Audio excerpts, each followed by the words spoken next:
আসসালামু আলাইকুম রহমতুল্লাহি ওয়া বারাকাতুহু। তো এই গত ভিডিওতে আমরা আপনাদেরকে দেখাইছি যে আইপিএসের 1000 ওয়াটের জন্য কিভাবে কোর সাইজ নির্ণয় করবেন, কত ইঞ্চি কোর নেবেন, কত সাইজ ববিন নেবেন।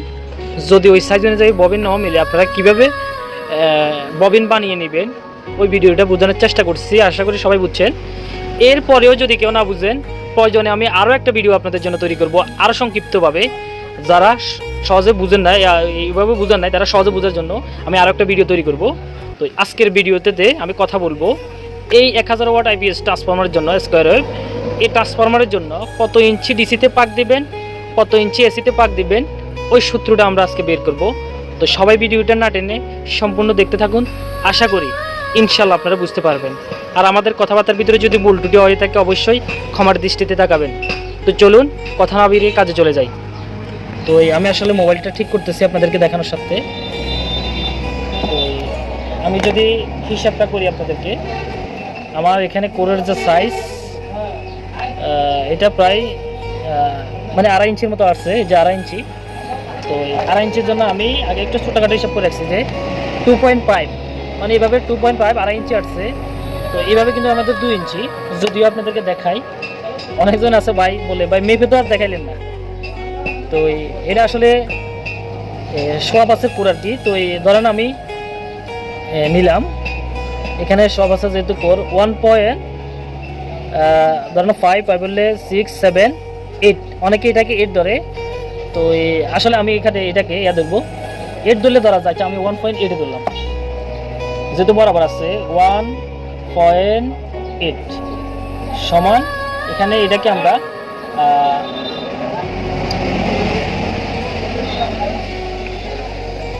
ধরেন ভাগ করবো, ঠিক আছে, সরি এটাকে আমরা গুণ করব।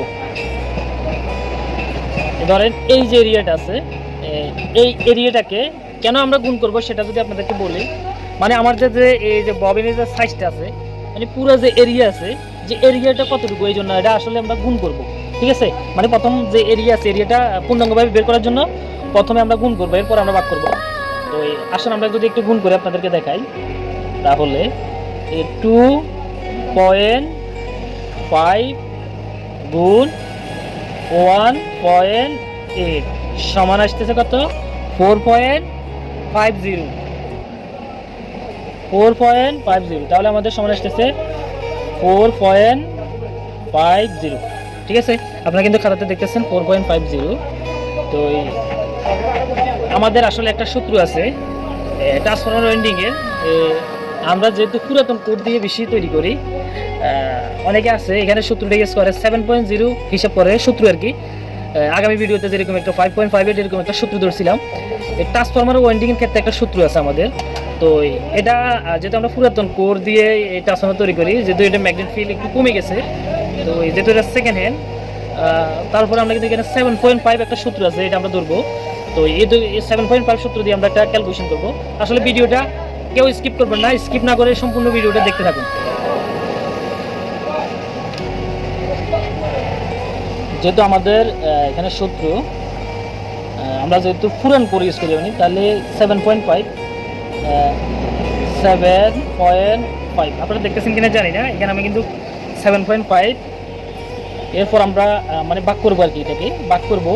এখানে যে আমাদের রেজাল্ট দেখতেছেন 4.50, এটা দেখতেছেন 4.50, এই 4.50। তো যদি আমরা এটা দিয়ে ভাগ করি তাহলে কি ফলাফল আসে একটু যদি আপনাদেরকে দেখাই, 7.5। আসলে ভিডিওর মাঝে মাঝে কাস্টমার আসে, এই জন্য ভিডিওগুলো আমরা স্কিপ করি, মানে আটকে রাখি, আবার কাস্টমার গেলে কথাটা বলি, এই কারণে আসলে একসাথে ভিডিও করা সম্ভব হয় না। তো এই যেহেতু দোকানে ভিডিও করে আপনারা বুঝেন যে কাস্টমারের অভাব নাই, সেকেন্ডে পর কাস্টমার চলে আসে, তারপরে ফ্রিতে চেষ্টা করি যে আপনাদেরকে মাঝে মধ্যে একটা ভিডিও দেওয়ার জন্য। তো আমি হিসাব করলাম এখানে যে 7.5 ভাগ 4.50 সমান আসতেছে 1.6। এই যে 1.67, এটা আমাদের টান, 1.67 টান, TRUN টান। তার মানে 1.67 টানে, মানে 1.6 এত টানের ভিতরে আমরা 1 ভোল্ট পাবো। যদি আমাদের কারেন্টের ভোল্টেজ যদি 50 হার্জ ধরি আর কি, ভিডিওটা বন্ধ হয়ে গেছিলো। তো আমরা কিন্তু পাইলাম যে 1.67 টান, 1.67 টান পার টানে আমাদের 1 ভোল্ট করে আসবে। এখন আমাদের চার্জিংয়ের জন্য 140 ভোল্টের জন্য কত টান আমরা দেব? তো আমি যদি এখানে হিসাব করি 1.67 গুণ 140 ভোল্ট, ঠিক আছে। চার্জিংয়ের জন্য 140 ভোল্ট 130 ভোল্ট এটা বের করা লাগে। ধরলাম আমি 140 ভোল্ট বের করবো, ধরলাম এখানে 140 দিলাম, হ্যাঁ 140, তাহলে সমান সমান কত টান আসে আমি একটু যদি গুণ করি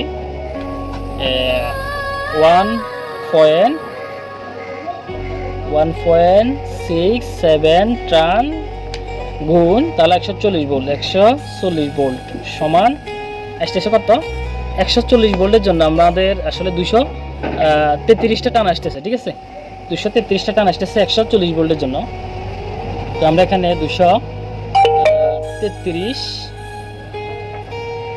233টা টান দিলাম, হ্যাঁ এটা আসতেছে 140 ভোল্টের জন্য। তো আমাদের 233টা টান আসতেছে, 33.0 টান আসতেছে। তো আমরা এখন লাস্টের টানটা বের করব। এটা কিন্তু ভাই যে 233 টান দিছে এরপরের থেকে টোটালি একটা হিসাব করা হবে। আমরা তো আগে হিসাব করা দরকার ছিল এটা, এরপর এটা হিসাব করা দরকার ছিল। 233 টানটা পাবেন শুধু 140 ভোল্টের জন্য। ওই এখান থেকে একটা টিপিট বের করে পরে আবার পেছনে শুরু করবেন, কত টান লাগবে এটার সাথে যোগ করে দেব। তো এবার আরেকটা হিসাব আসেন, আমরা যদি আসলে ক্যান্সেল করি এই 260 ভোল্টের জন্য আমাদের কত টান লাগে? ধরেন 1.67 টান গুণ 260 ভোল্ট, হ্যাঁ 260 ভোল্ট সমান আসতেছে 437 টান, 437 টান আসতেছে। তাহলে আমাদের 1.67 গুণ 260 সমান আসতেছে আপনার কত? 434 টান অথবা 435 টান দিলাম আমরা। আচ্ছা এখানে যা আসতেছে সেটাই লিখি, 434 টান, ঠিক আছে। এবার আমরা একটু হিসাব করি, হিসাবটা করবো যে কি এখানে টোটাল এই দেখেন টোটাল 233 টান, ঠিক আছে। 233 টান এখান থেকে আমরা একটু মাইনাস করবো। মাইনাসটা হচ্ছে কি বা বিষয়টা বুঝছেন কিনা জানি না। তো ওই 0 থেকে যদি হিসাব করি তাহলে 1.6 টান গুণ 260 ভোল্টের জন্য আমাদের টোটাল মানে এখান থেকে এখানে কারেন্ট বার করার জন্য 220 ভোল্ট কারেন্ট বার করার জন্য 437টা টান লাগছে, ঠিক আছে, টান দিতে হবে। তো আমরা 1.6 গুণ দিছি 260 ভোল্টের জন্য টান হয়েছে আমাদের 437 টান। তো এখানে 140 ভোল্টের জন্য হয়েছে যে কি 233 টান। তো 233 টানের পরে বাকি আপনারা যোগ করবেন, সরি এটা আমি একটু হিসাব যদি ক্লিয়ার দিই যে 437 থেকে বিয়োগ 233 সমান 201 টান। দেখেন ধরেন এখান থেকে 0 থেকে এই যে 0 থেকে 140 ভোল্টের জন্য আপনার টানছেন কত? 233টা টান টানছেন, ঠিক আছে। এই 233 আমি এই সাইড হিসাব করি, ধরেন 233টা টান 140 ভোল্টের জন্য দিয়েছেন। তো এখান থেকে যে লুপটা বের করছেন মানে এটা আর কি, এই যে লুপটা বের করছেন, এরপর আবার তারটা এখান থেকে পেছানো যেতে শুরু করবেন, তাহলে যোগ করতে হইব 201 টান, ঠিক আছে। 201 টান তাহলে এটা যোগ করলে 201 টান 201 যোগ 233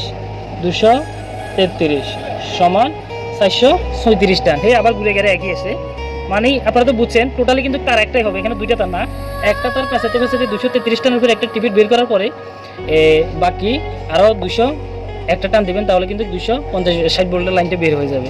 অবশ্যই আশা করি বুঝতে পেরেছেন। এবার আসেন আমরা সেকেন্ডারি সাইডের হিসাবটা বের করব। ভিডিওর মাঝে কাস্টমার আসলে আবার ডিস্টার্ব হলো। তো যাক, আমরা এসি সাইডের ভোল্টেজটা অবশ্যই বের করে আপনাদেরকে দেখাইছি। তো অনেকজনে আছেন এখানে বিভিন্ন টিপিট বের করেন, তো আমি তাদেরকে বলবো যে এখানে 233 জায়গায় 200-র ভিতরে একটা টিপিট বের করে রাখবেন, 233 জায়গায় আরেকটা টিপিট বের করে রাখবেন। কেন? স্কোয়ার ওয়েভের বিভিন্ন সার্কিটের ভিতরে বিভিন্ন চার্জিংয়ের জন্য ভোল্টেজ, যেমন 140 ভোল্ট নাতাশা কিটের ভিতরে ব্যবহার করা হয়, আর 130 ভোল্ট ব্যবহার করা হয় নাতাশা গোল্ডের ভিতরে। এইভাবেই বিভিন্ন অঙ্ক হিসাব করে তারা। তো এই বিভিন্ন টিপিটগুলো আপনারা বের করে রাখবেন, আন্দাজে হিসাব করলে বের করলে সমস্যা নেই, বের করে রাখবেন যেটাতে চার্জিং ধরে ওই হিসাব বরাবর আপনারা রেখে দেবেন আর কি, মানে চার্জিংয়ের যে লাইন এটা অ্যাক্টিভেট করে দেবেন। আচ্ছা যাই হোক, আসলো এবার আমরা সেকেন্ডারি সাইডের যে 12 জন্য হিসাব করব, যেখানে কত টান লাগবে এটা হিসাব করি। তো যেহেতু আমরা এটা 12 তৈরি করবো, এখানে ধরেন 12 ঠিক আছে, এটা আমরা হিসাব করবো যে আউটপুট আমরা কত ফেজ দিব। তো যেহেতু আমরা ট্রান্সফর্মার এটা হিসাব করছি, তো আউটপুটে আমরা কত ফেজ দিব, যেহেতু এটা আমরা 12 নম্বর তার ইউজ করবো, তাহলে আমাদের কত ফেজ লাগবে 12 তৈরি করতে হলে। তো এখানে আমরা হিসাব করলাম যে কি 1.67 গুণ 12 টান, ঠিক আছে। 12 টানের জন্য আমাদের টান লাগবে 1.67 গুণ 12 সমান 20 টান। এখানে 12 নম্বর তার আমরা এখানে 12 নম্বর তার দেন বা 15 নম্বর তার দেন, এটা আপনাদের ইচ্ছা মতো আপনারা দেন, সমস্যা নেই। কিন্তু তার হিসাব করতে হবে যদি ওয়াট সূত্র মিলান, মানে ওয়াটের হিসাব যদি বরাবর করেন, তাহলে তার হিসাব কিন্তু যেটা দেওয়ার দরকার ওইটা দিতে হবে। এখন আন্দাজি বানলে যেটা মনে চায় এটা দেন, কিন্তু টান লাগবে আপনি এখানে যে মনে চায় সে মনে যেরকম মনে চায় সেরকম তা দেন, আমার কোনো টেনশন নাই। যদি আপনি ওয়াট হিসাব না করেন যে আপনি ট্রান্সফর্মার বানবই এটা কত তার আসলে ভিডিওর মাঝে, এই কারণে আমি দিনে ভিডিও তৈরি করি না। দিনে ভিডিও করলে কাস্টমারের প্রবলেমের কারণে ভিডিও করতে পারি না। তো অবশ্যই আশা করি বুঝতেছেন আপনারা যে টোটালি এখানে 1.67 গুণ, যেহেতু 12 ভোল্ট লাগবে, 12 ভোল্টের জন্য সমান আমাদের কিন্তু 20 টান দিতে হবে, ঠিক আছে। 20 টান দিতে হবে এখানে, টোটালি 20 টান। এবার আপনি 18 নম্বর তারও 20 টান দিলে 12 ভোল্ট বাইরে হবে, 12 নম্বর তারও 20 টান দিলে 12 ভোল্ট, মানে টান কিন্তু একই 20 টানটাই দিতে হবে। এটা আপনি যদি একটা 20 নম্বর তারও এখানে 20 টান দেন, তো 12 ভোল্টে বের হবে, অ্যাম্পিয়ার বেশন থাকবে আর কি। তো আপনারা আসলে ওয়াট যদি মেনটেন করেন, তাহলে আইপিএসের জন্য 12 নম্বর অথবা 10 নম্বর তার এগুলোই বেস্ট ওয়াট হিসাব করতে গেলে আর কি। তো এখানে আমাদের যে ট্রান্সফরমার, এই যে দেখতেছেন হিসাবটা, এখন আপনারা এখানে বুঝবেন যে কি আরেকটা বিষয়, সেটা হচ্ছে কি এই যে 20 টান দিবেন, এখানে 20 টান এখানে 20 টান, তাহলে কত হচ্ছে 40 টান, ঠিক আছে। এই 40 টানটা যদি কেউ একটা দিয়ে ফেঁচান, মানে এক মোটা তার একটা দিয়ে ফেঁচানো শুরু করছেন, 20 টানের পর একটা টিপিট বের করতে হবে প্লাস ভোল্টেজ ঢোকার জন্য, এরপরে আর 20 টানের জন্য একটা প্লাস ভোল্টেজ আর 20 টান দিই আর একটা আউটপুট ভোল্টেজ ট্রান্সফরমার যাওয়ার জন্য বের করতে হবে। তো এখানে কিন্তু কেউ সিঙ্গেল পেঁচান না, আমি জানি সবাই কিন্তু ডবলে পেঁচান। তাহলে দুইটা যেহেতু আউটপুটের জন্য একসাথে পেঁচাবেন, সেক্ষেত্রে এখানে 20 টান দিলে হবে, মানে 20 টান দিলে এখানে 12 ভোল্ট বের হবে। তো আশা করি ভিডিওটা বুঝতে পেরেছেন। এরপরেও যদি কারো বুঝতে সমস্যা হয়, অবশ্যই কমেন্টে আমাদের সাথে কন্ট্যাক্ট করবেন যে আর কি বোঝার দরকার ছিল। তো দ্রুত এই সিস্টেমে ট্রান্সফরমারগুলো হিসাব করা হয়। আশা করি ভিডিওটা বুঝতে পেরেছেন। তো চলে যাচ্ছি আজকে এই পর্যন্ত, দেখা হবে নতুন কোনো ভিডিওতে আপনাদের সাথে আমাদের আবারও। তো এই পর্যন্ত সবাই ভালো থাকেন, সুস্থ থাকেন, আল্লাহ হাফেজ।